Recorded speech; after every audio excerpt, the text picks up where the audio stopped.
Bismillahirrahmanirrahim. Assalamualaikum warahmatullahi taala wabarakatuh. Saya Maranur Dadi dari kelompok 2 bersama Ida Nur Rahman ingin memaparkan dan mempresentasikan hasil dari review jurnal kami. Untuk pertama, jurnal yang kami ambil adalah jurnal pengawetan makanan dengan metode pemanasan yang ditulis oleh Yoga Pratama dan kawan-kawan di 2016. Jadi jurnal ini tadi akar permasalahan adalah teknik pemanasan yang dipakai oleh tradisional itu bagus atau enggak, dipercaya atau tidak, secara ilmiah mendukung atau tidak, atau gimana.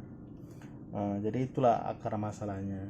Jadi dia atau si penulis tadi ini ingin membawa hasil dari pemanasan secara tradisional ini tadi ke laboratorium, dan itu dilakukan dia. Dan di laboratorium dia pakai beberapa sampel. Yang pertama itu sampel makanan dengan pengawetan pemanasan, yang satu dengan air mendidih, yang satu lagi dengan air tidak mendidih. Jadi ini alatnya digunakan sesederhana mungkin supaya disamain dengan alat-alat tradisional yang ada di masyarakat.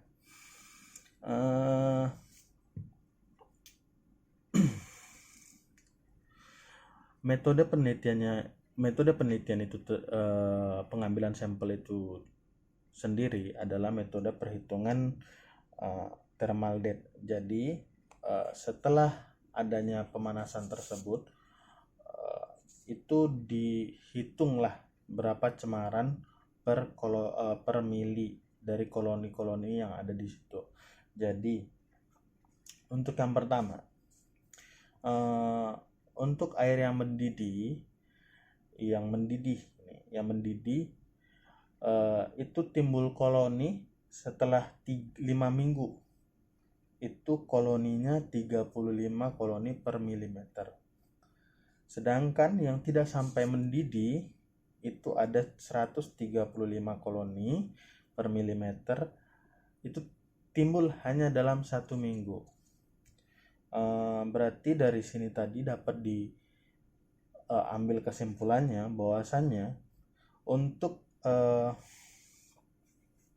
pemanasan dengan cara tradisional tersebut ini sebenarnya bisa dikatakan aman, bisa juga dikatakan tidak aman. Dikatakan amannya tadi ini apabila pemanasannya ini dilakukan konstan, sedangkan pemanasan konstan dengan cara tradisional tersebut itu sangat susah.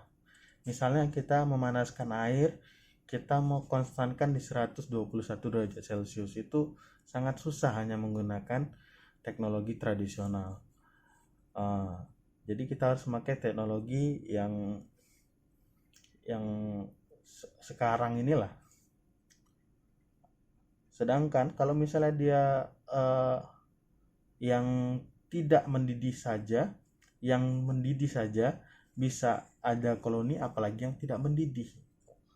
Gitu aja. Jadi itulah hasil dari penelitian tersebut. Baru untuk jurnal penelitian kedua. Ini adalah jurnal dengan judul iradiasi pengawetan pangan dengan cara metode iradiasi.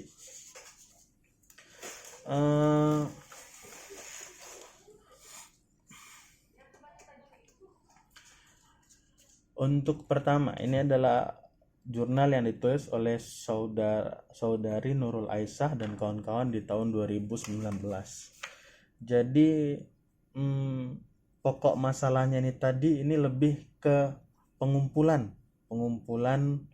jurnal-jurnal dari luar negeri tentang radiasi makanan atau tentang pengawetan makanan dengan metode radiasi. Otomatis ketika dikumpulkan ini kan mereka mencari dari jurnal-jurnal internasional. Otomatis di sana juga ada banyak seperti peraturan pemerintah, penetapan pemerintah atau standarisasi pemerintah yang harus suatu perusahaan itu tadi penuhi, karena metode radiasi ini tadi sangat gimana ya, adalah metode yang terbarukan. Jadi karena terbarukan tadi itu, pemerintah itu otomatis memiliki peraturan-peraturan tersendiri. Jadi ini ada 40 jurnal yang yang dikumpulkan itu dari berbagai negara, dan metode pengumpulan data tersebut diambillah kesimpulannya bahwa metode radiasi adalah metode terbaik dalam pengawetan pangan, mau gimana pun jenis makanannya. Tetapi di sisi lainnya adalah hasilnya atau hasil dari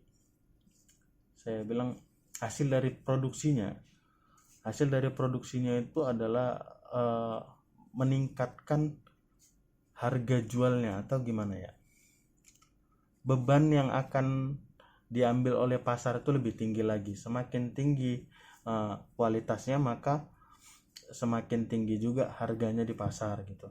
Walaupun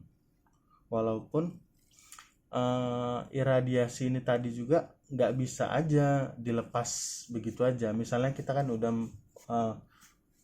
melakukan pengawetan radiasi pada makanan tersebut, tetapi di dalam packagingnya atau di dalam pengemasan di sana masih banyak yang tidak steril, itu sama aja jomplang. Jadi terakhirnya percuma kita pakai teknologi yang terbarukan, tapi kalau misalnya tidak dibarengi oleh komponen-komponen lain, kayak pengemasannya, kayak pendistributorannya atau gimana, sama aja bakalan banyak cemarannya juga. Makanya ketika kita melakukan produksi, kita harus standar rata. Walaupun secara teoritis atau dapat kita lihat dari jurnal yang 40 tadi ini di belahan dunia, yang terbaik adalah memang yang radiasi. Itu saja, sekian, dan terima kasih kepada Ibu Nina yang sudah membimbing kami satu semester ini dalam mata kuliah teknologi pangan. Lebih dan kurang saya ucapkan mohon maaf. Lillahi taufiq wal hidayah, waridhu inayah. Assalamualaikum warahmatullahi wabarakatuh.